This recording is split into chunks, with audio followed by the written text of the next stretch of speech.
আমরা কেমন ভালোবাসি।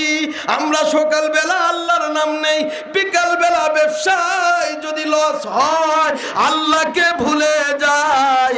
আবার বিকালে যদি আমরা আল্লাহর নাম নেই, সকালবেলার মনে থাকে না। জোরে বলেন ঠিক কিনা?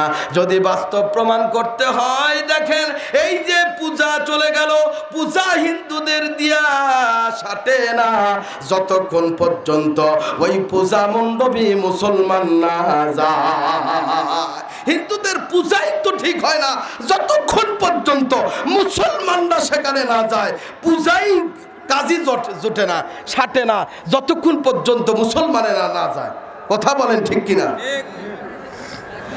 হে ভাই, সব জায়গায়, অথচ আজকে বীর মুক্তিযোদ্ধা মরহুম মুমতাজুর রহমান এই হাফিজিয়া মাদ্রাসার উদ্যোগে মাহফিল। আপনারা যতগুলো লোক এখানে বসে আছেন, একজন লোক দাঁড়ায় যান, হুজুর আমরা মুসলমান, আমাদের সাথে ওয়াজ শুনতেছে একজন হিন্দুর বাচ্চা। কেউ বলতে পারবেন না না হিন্দুরা এত বড় চালাক, আপনার অজির প্যান্ডেলে হিন্দু আসতে পারেই না, আপনি তো বোকার স্বর্গে বাস করেন, তাই আপনি হিন্দুর পুণ্ডবে চলে যান, হিন্দুর অনুষ্ঠানে আপনি চলে যান, আপনি বোকার স্বর্গে বাস করেছেন।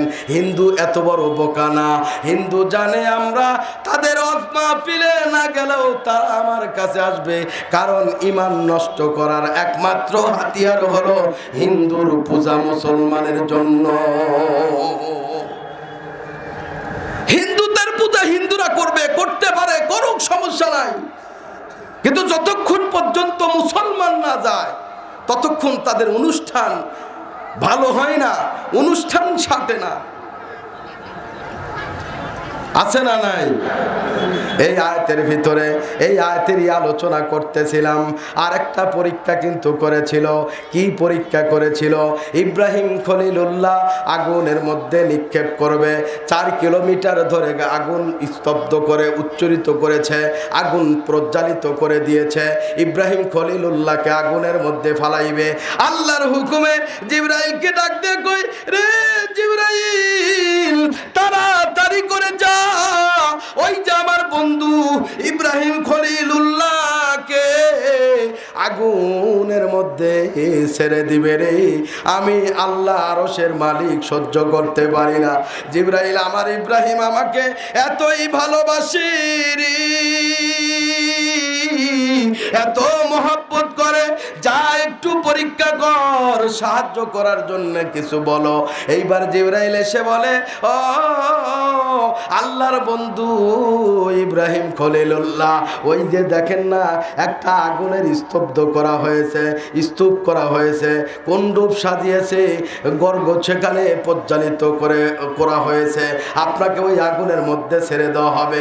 আপনি যদি একটু বিচার চান আর আল্লাহর কাছে যদি সাহায্য চান, এই মুহূর্তে আপনাকে সাহায্য করা হবে। এবার ইব্রাহিম খলিলুল্লাহ ডাক দিয়া কয়, কত বড় ঈমান ইব্রাহিম খলিলুল্লাহ, ডাক দিয়া কয়, ওই আল্লাহর হুকুমে আগুন প্রজ্বালিত করেছে রে ফেরেশতা, তুমি আমাকে কি বাঁচাবে? যেই আল্লাহ আগুন, ওই আগুন প্রজ্বালিত করেছে, ওই আল্লাহ আবার আগুনকে ঠান্ডা করে দিতে পারে, ওই আল্লাহ আবার আগুন কাটে ঠান্ডা করে দিতে পারে।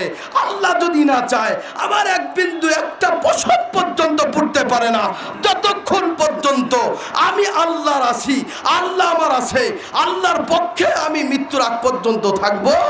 একটা পশমও আল্লাহর হুকুমে যদি আমার উপরে থাকে, একটা পশমও আমার ক্ষতি হবে না। একটু জিকির করেন, লা ইলাহা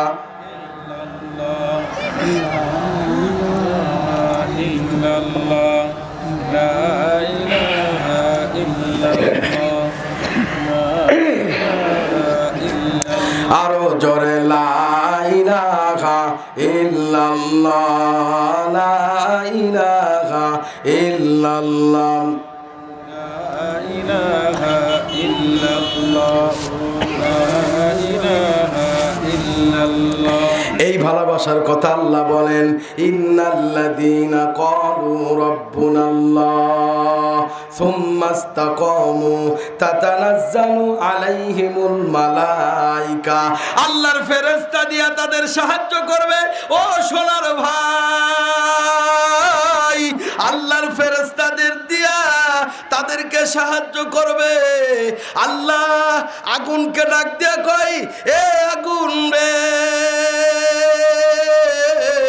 আমি আল্লাহ হুকুম দিলেন, খবরদার ওই আগুনের ভিতরে যেই ব্যক্তি যাইতেছে ওই ব্যক্তি সম্পর্কে তো তুমি জানো না, ওই ব্যক্তির সমালোচনা আমার আসমানের আরশে হয় রে। ওই ব্যক্তির সমালোচনা সমস্ত ফেরেশতাদের মধ্যে হয়। আগুন কুল্লা ইয়া নারু কুনি বারদাও ওয়া সালামান আলা ইব্রাহিম।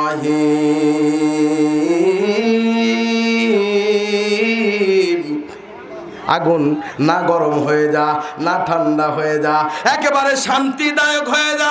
আমার ইব্রাহিম খলিলুল্লাহ যেন কোনো কষ্ট না হয় রে।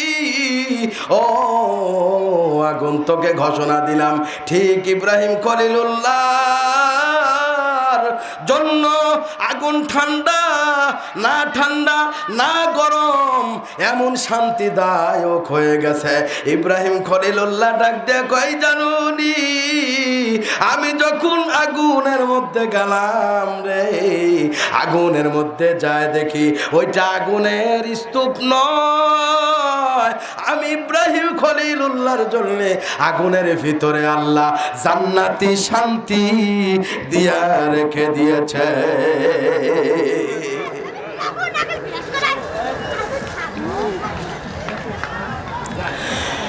এই জন্য ভাই,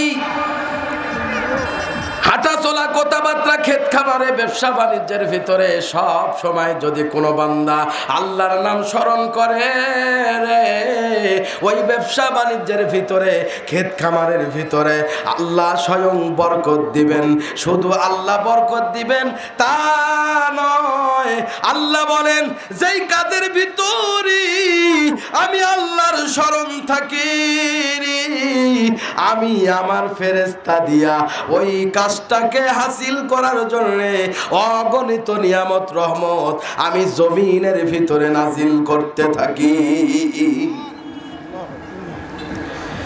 এ বাবাজি,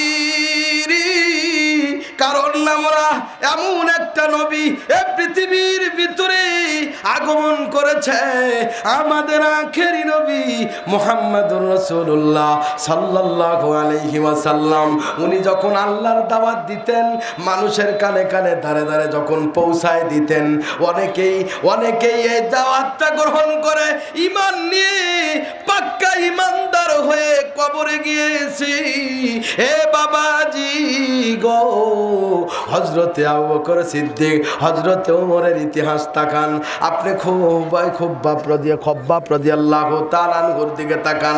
আবার অনেক সাহাবী এমন ছিল তাদের জন্মটা ইহুদির ঘরে, অথচ নবীর দাওয়াত পাওয়ার পর, এই কোরআনের তেলাওয়াত শোনার পর এ ভাই তাদের ঈমানটা এত মজবুত হয়ে গেছে রে, তাদের তারা কখনো কারো আল্লাহ ছাড়া পৃথিবীর কাকো দেখে তারা ভয় করে নাই, ডর করে না।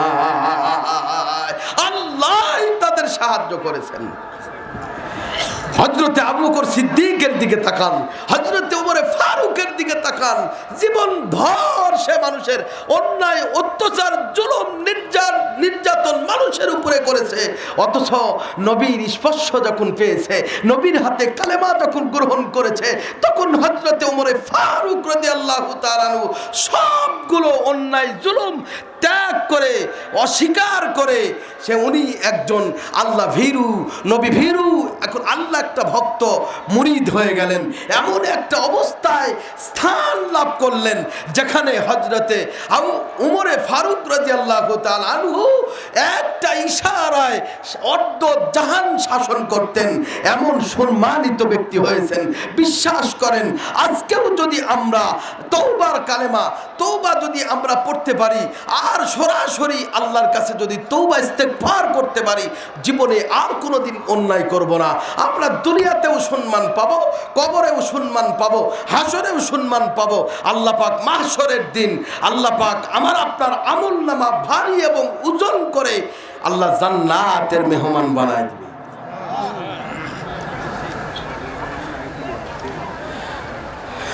ए दुनिया की सौदा लौत में तेरा नाम रहेगा, ए दुनिया की सौदा लौत में तेरा नाम रहेगा, सिद्दीक तेरे इस्लाम से इस्लाम रहेगा, फारूक तेरे इस्लाम से इस्लाम रहेगा। যে আবু বকরের জন্য জান্নাতের প্রত্যেকটা প্রহরীরা অপেক্ষা থাকবে। আবু বকর যখন জান্নাতের ভিতরে আসবে তখন জান্নাত ধন্য হয়ে যাবে। কেমন আমল করেছে আল্লাহর নবী, ডাক দেয়া কয় সাহাবীদেরকে, ডাক দেয়া কই রে সাহাবীরা, আমি নবীজি জান্নাতের ভিতরে গেলাম, প্রধান গেটের ভিতরে দেখলাম, আমি প্রধান গেটের ভিতরে ঢুকলাম, ঢুকে দেখি ওই প্রধান গেটে আমি নবী মুহাম্মদুর রাসূলুল্লাহর নাম। আমি দ্বিতীয় গেটে চলে গেলাম, দ্বিতীয় গেটের নহর আছে, ওই নহরের গেটের সামনে দেখলাম আমি নবী মুহাম্মদুর রাসূলুল্লাহর নাম। আবার জান্নাতের ভিতরে একটা ফুলের বাগান, জান্নাতি ফুলের বাগান, ওখানে একটা গেট দেখলাম, ওই গেটের সামনে আমি আখেরি নবী মুহাম্মদুর রাসূলুল্লাহর নাম। একবারে শেষ পত্তরে যায় দেখি রে জান্নাতের আরেকটা গেট দেখতে পাইলাম। ওই জান্নাতের গেটে যখন গেলাম রে, যায় দেখি আমার আখেরি নবীর নাম। তবে আমি লক্ষ্য করে দেখি আমি নবীর নামের সাথে আমি আমার আবু বকরের নাম জান্নাতের গেটের মধ্যে লেখা।